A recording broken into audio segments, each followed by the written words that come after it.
Merci. Merci à l'Olympique Lyonnais. Merci pour cette saison. Pas d'introduction aujourd'hui.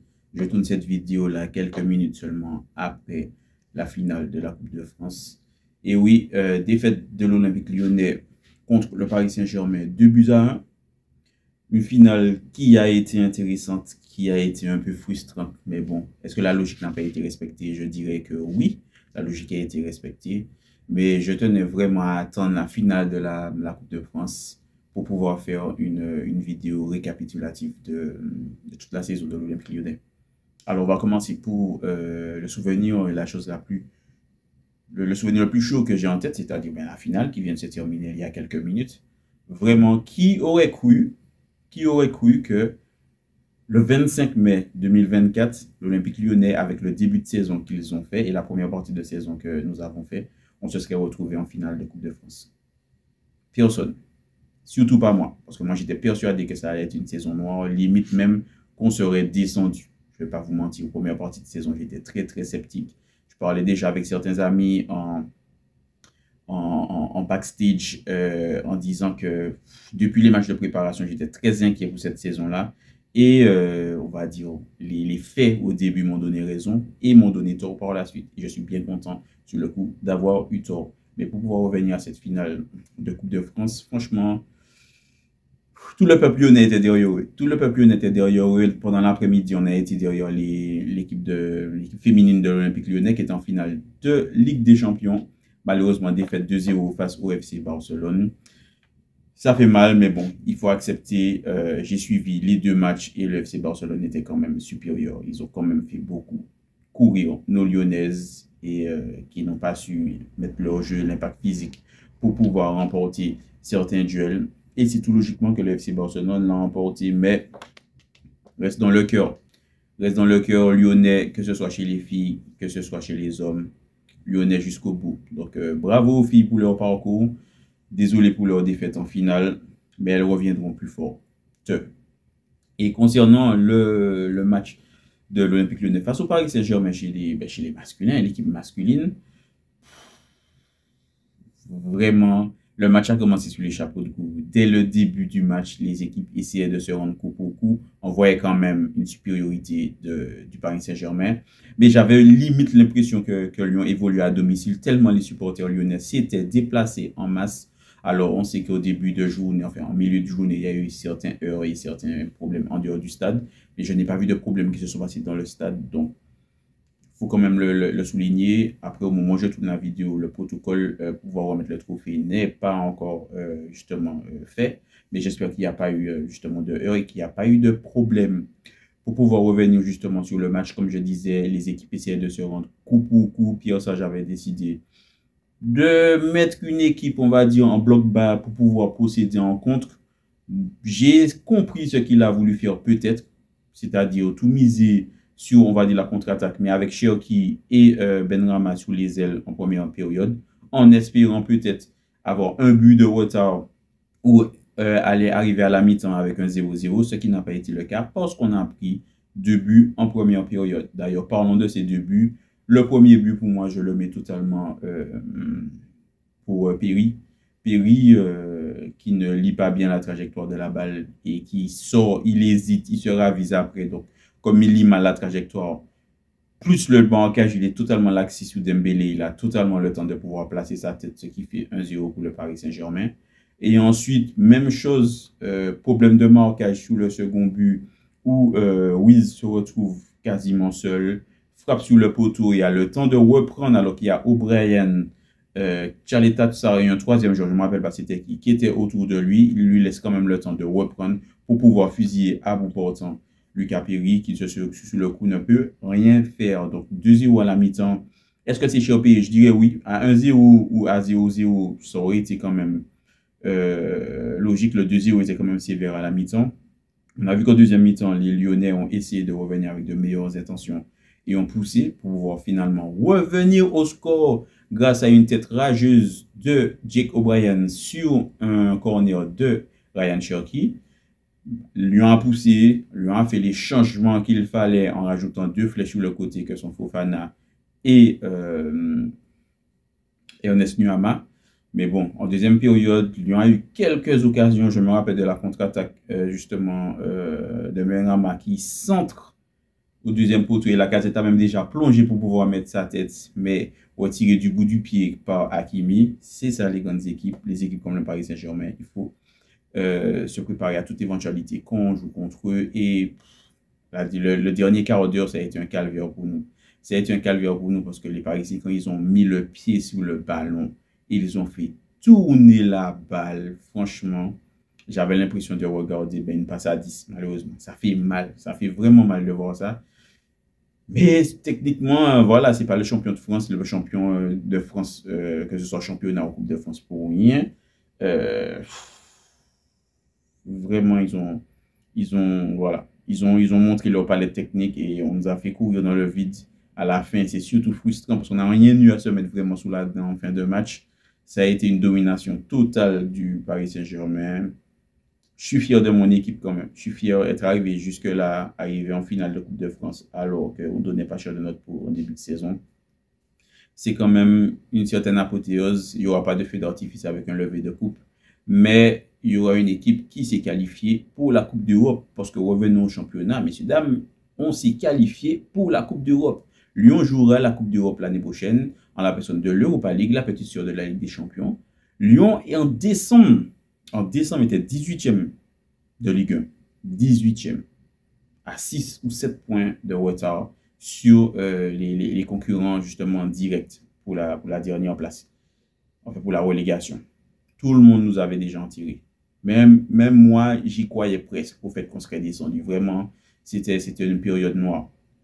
Et Lyon, il ne faut pas oublier de dire que Lyon a quand même passé 3 entraîneurs sur la saison. On a commencé la saison avec Laurent Blanc, qui est parti relativement assez tôt, remplacé par Fabio Grosso, qui n'a pas réussi à redresser justement le navire et qui s'est mis à dos le vestiaire, qui s'est mis à bout d'eau une bonne partie de l'effectif lyonnais, qui est arrivé avec des méthodes peut-être trop militaires, avec moins de compréhension, moins de psychologie avec les joueurs, et c'est peut-être pas ce que dont les joueurs avaient besoin sur le coup.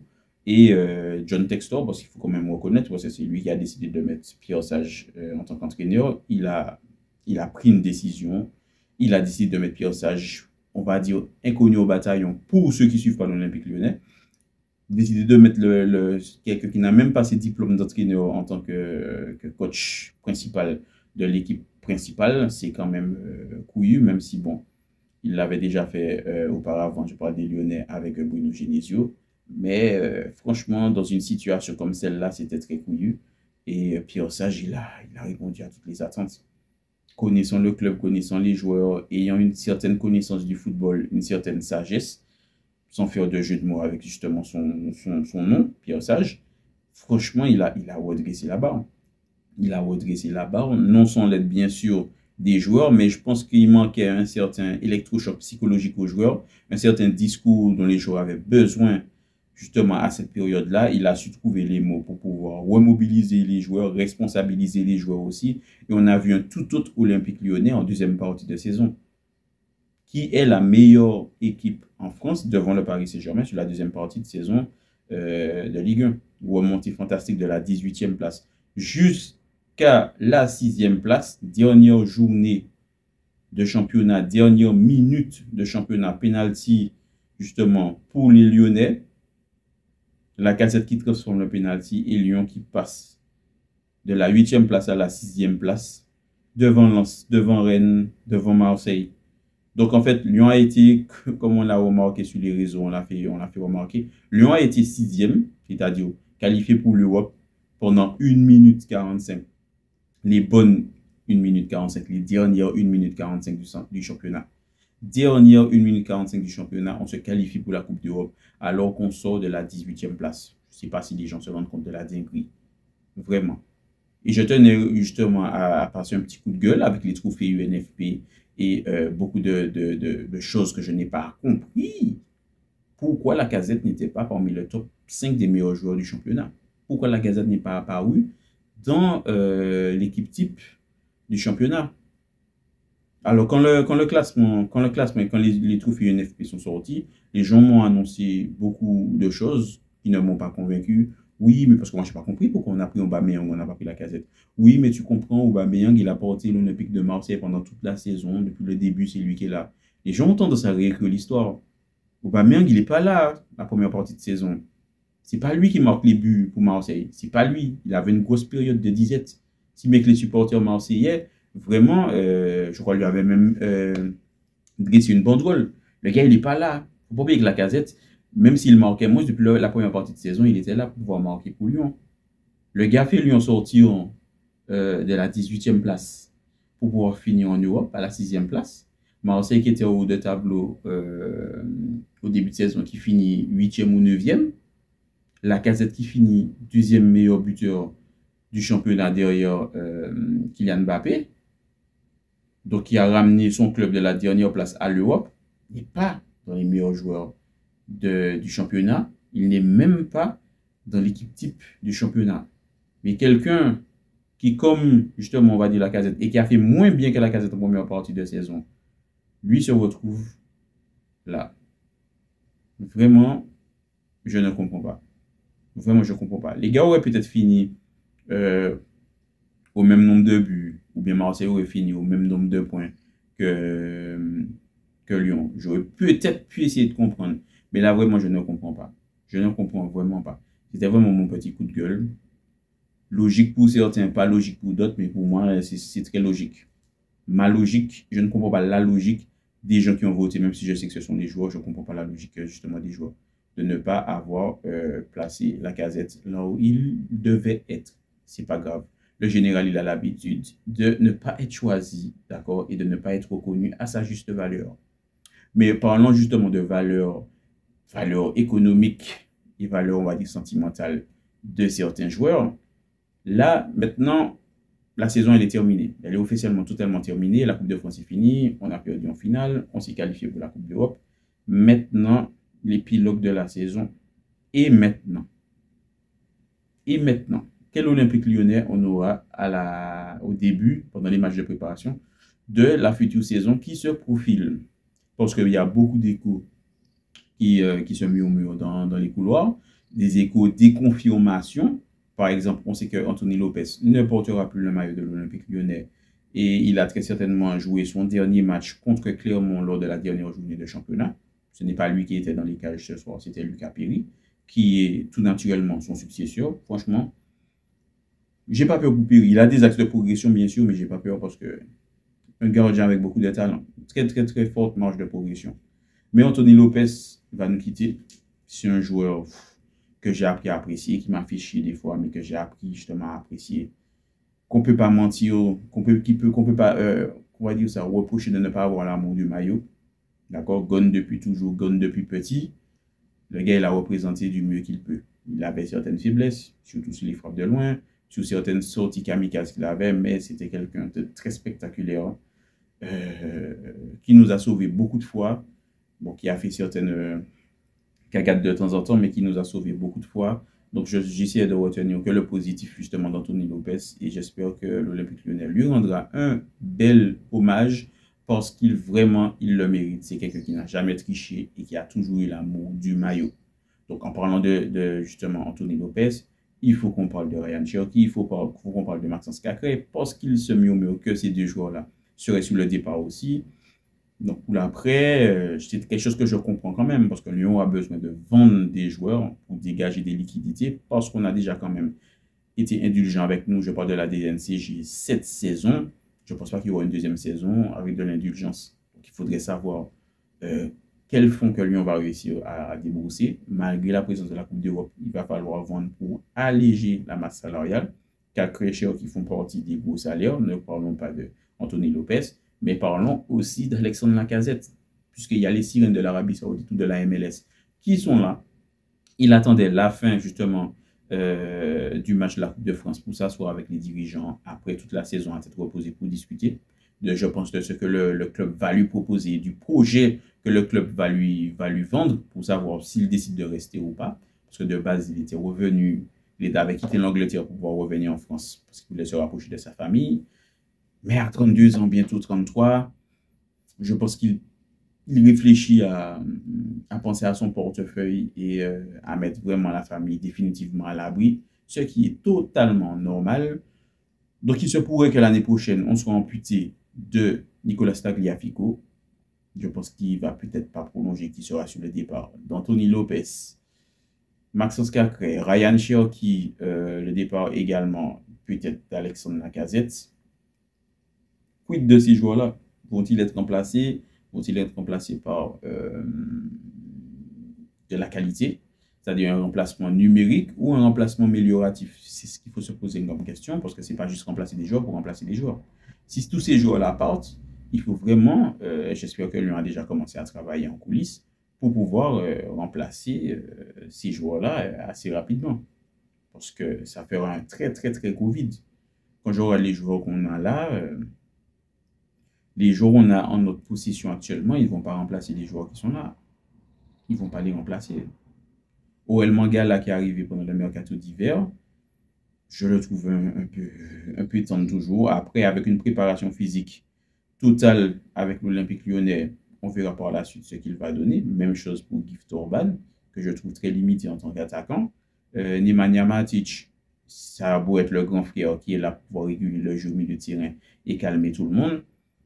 Il a 35 ans, je crois, 34-35 ans. Donc, il est, on va dire, les belles heures de sa carrière sont plus derrière lui. Je ne vois pas que ce sera quelqu'un qui sera titulaire indiscutable pendant toute la saison. Qu'en est-il de Corentin Tolisso? Est-ce qu'il restera? Il a 29 ans, bientôt 30 ans. J'avais même l'impression qu'il était soit plus âgé que Lacazette ou qu'il avait le même âge que Lacazette. Parce que physiquement, ses belles années sont derrière lui également. Est-ce que c'est un joueur qui va réussir à enchaîner toute une saison avec Lyon? C'est ça. Pour la défense centrale, même chose. Qu'en est-il? O'Brien et Tchaleta, ils ont tenu la barre comme ils peuvent. Mais on sent très bien que la défense centrale, elle est friable à Lyon. Donc, il faut rapporter une certaine stabilité en défense et, on va dire, au milieu de terrain, déjà, pour pouvoir espérer faire quelque chose, ne serait-ce qu'en championnat, mais aussi en Coupe d'Europe. Parce que ce n'est pas tout dire de se qualifier pour la Coupe d'Europe. Il faut être ambitieux, il faut aller chercher un résultat en Coupe d'Europe. Alors, dès la première année, je ne pense pas que Lyon ira remporter la Ligue Europa, mais avoir une équipe compétitive pour pouvoir bien figurer en championnat et en Coupe d'Europe. Sinon, ça ne sert à rien d'avoir cravaché, si ce n'est que pour l'ego, pour pouvoir se qualifier en Coupe d'Europe. Franchement, donc, c'est toutes ces questions-là qui se posent forcément, et on verra bien comment la cellule de recrutement, qui a relativement bien travaillé sur Mercato d'hiver, en faisant venir justement Benrahma également. Je pense que Benrahma, avec une préparation physique et un peu plus pas de temps de jeu, un peu plus de match avec Lyon, va peut-être réussir à montrer toute l'étendue de ses capacités. Parce qu'il a voilà, il doit progresser sur beaucoup d'autres choses également. Benrahma, je l'ai trouvé un peu timoré dans la finale de ce soir, justement. Mais franchement, en ligne d'attaque, en perdant Lacazette, si on ne remplace pas améliorativement Lacazette, ce sera problématique. Si on réussit quand même à le remplacer, je pense qu'il y a certaines choses qui peuvent être faites avec Fofana, Nuama, Benrahma. Gift Orban, j'attends de voir. J'attends de voir. Je n'enterre pas les joueurs tout de suite. Je leur donne toujours le bénéfice du doute. Donc, Gift Orban, j'attends de voir. Une saison, là, il a fait 6 mois à Lyon. J'attends de voir avec une saison complète ce que ça peut donner. Une préparation physique complète avec Lyon, ce que ça peut donner. Voilà, j'oublie pas que ce sont des joueurs qui sortent de championnat, qui sont peut-être moins huppés, je dis bien entre guillemets moins huppés que la Ligue 1, avec une intensité moins importante que la Ligue 1, donc je pense qu'ils doivent digérer tout ça. Hormis Benrahma, bien sûr, qui sortait de la Première Ligue, mais je parle des autres joueurs, Orel Mangala, Wesley Fofana. Pas Wesley Fofana. Oui, c'est ça, c'est... Mon Dieu, j'oublie, c'est quoi ce Malik, excuse-moi. Malik, pas Wesley, Malik Fofana. Ernest Nuama, tous ces joueurs-là, même Gift Orban, ils auront à travailler justement sur leur physique et l'intensité, la répétition des efforts. Je pense surtout Nuama, il aura à travailler sur... Des fois, j'ai l'impression que c'est un poulet sans tête. C'est un poulet sans tête qui a beaucoup d'envie, qui peut faire chier une défense, mais il doit vraiment travailler sa conduite de balle. Je trouve que c'est surtout sur ça qu'il doit progresser. Sa conduite de balle et puis sa puissance de frappe. Le gars, il a un gros volume de jeu, une grosse puissance physique, mais la conduite de balle, c'est vraiment pas ça, Ernest. Donc, il faudra travailler sur ça. Et voilà, je pense que j'ai fait un petit peu le tour. Vraiment, tout ce que je peux dire. Merci l'Olympique Lyonnais pour cette saison. Vous m'avez fait passer par tous les états dépressifs, colériques, apaisés et super euphoriques. Vraiment. La défaite de ce soir est un peu amère, mais elle n'enlève en rien l'exploit que vous avez réussi à réaliser parce que vous vous êtes chié dessus en début de saison, mais vous avez réussi à rectifier le tir. Et c'est que des fois, quand on voit quelqu'un tout au fond du trou, à ce moment-là, au pied du mur, que l'on voit de quel bois ces gens-là sont faits. Merci vraiment à toute l'équipe. Un merci particulier à Alexandre Lacazette. Général, je pense que sans toi, on ne serait jamais là où nous sommes maintenant. Que tu restes ou que tu partes, je ne pourrais jamais t'en vouloir. Si tu as décidé de partir, c'est que tu as tes raisons. Si tu as décidé de rester, on t'accueille, on te garde les bras grands ouverts, vraiment, mais tu as servi totalement justement la cause lyonnaise depuis ton retour l'année dernière avec 27 buts cette année, avec 19 buts en Ligue 1 seulement, je pense qu'il y a une vingtaine de buts de compétition confondue cette année. Tu as rempli les objectifs, tu as ramené ton club qui n'était plus en Europe quand tu es arrivé, tu l'as ramené en Europe. Et pour ça, je te dis un grand merci. Pierre Sage, que je ne connaissais pas, je ne vais pas faire le connaisseur, que je ne connaissais pas, très très belle découverte, vraiment très très belle découverte. Le fait qu'il soit conforté et qu'il sera l'entraîneur de l'Olympique Lyonnais la saison prochaine, c'est avec beaucoup de curiosité et d'excitation que je vais suivre la saison prochaine de l'Olympique Lyonnais. J'espère vraiment qu'il va continuer à progresser. Je ne m'attends pas non plus à ce qu'il gagne tous ses matchs avec nous l'année prochaine. Tout dépendra de l'effectif justement qu'il aura pour voir s'il réussit à faire progresser cet effectif ou pas. Vraiment un grand merci à Pierre Sage et franchement quelqu'un sur qui j'ai douté, je ne suis pas encore totalement convaincu, mais il faut que je tire mon chapeau quand même à John Textor. Parce que c'est quelqu'un que je voyais d'un très mauvais œil quand il est arrivé, mais il a quand même commencé, je dis bien commencé à me faire changer d'avis. J'attends par la suite de voir justement ce qu'il fera encore justement pour l'Olympique Lyonnais et on verra là où ça va nous mener. Mais vraiment, merci à ce trio, merci à tous les joueurs, merci à Cherki, même si tu m'as fait des fois m'arracher les cheveux que je n'ai pas, qui a créé aussi ta reprise de balle, travaille ta frappe du pied droit, t'es droitier mais tu frappes mieux du pied gauche que du pied droit. Vraiment, qui a créé un petit côté sentimental. J'aime bien ce joueur qui ne triche jamais aussi, mais qui a une certaine technique aussi, mais doit progresser. Doit progresser. Cherki, technique intrinsèque, technique innée, tout ce que vous voulez, mais il a progressé aussi sous Pierre Sage, mais des fois, même, il m'a arraché mes cheveux aussi. Merci aussi à Cherki.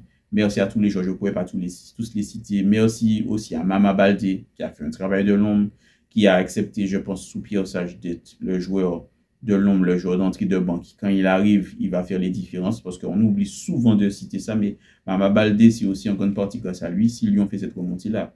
Ses entrées décisives, ses passes décisives et ses buts décisifs, ils sont là pour parler pour lui. Donc franchement, gros respect à Mama Baldé. Quand il a signé à l'Olympique Lyonnais, je savais très bien qu'il n'allait pas être titulaire à Lyon. Ce serait un joueur d'entrée de banc, mais je m'attendais pas à ce que ça se passe mal comme ça pour lui au début. Et il a su rectifier le tir après. Donc vraiment, merci à lui. Merci à tout le monde. Il y a trop de remerciements à faire. Vraiment, la saison, elle a été super éprouvante. Mais elle nous a requinqué à la fin. Donc, c'est tout ce que j'avais à dire pour l'Olympique Lyonnais. N'hésitez pas, vous, à me dire ce que vous avez pensé de cette saison en commentaire. Moi, je me ferai un plaisir justement de vous lire. Toujours, bien sûr, dans le respect. Parce que on ne détient pas la science infuse. Je peux très bien avoir un avis, vous n'êtes pas d'accord avec moi, mais n'hésitez pas à me faire connaître votre point de vue en commentaire. Sinon, c'est tout ce que j'avais à dire pour vous ce soir. D'accord? Je vais aller féliciter tous les joueurs sur Twitter et aller liker et partager ce que justement je vais voir. Moi, c'était Kaou. Je vous dis à la prochaine. Peace.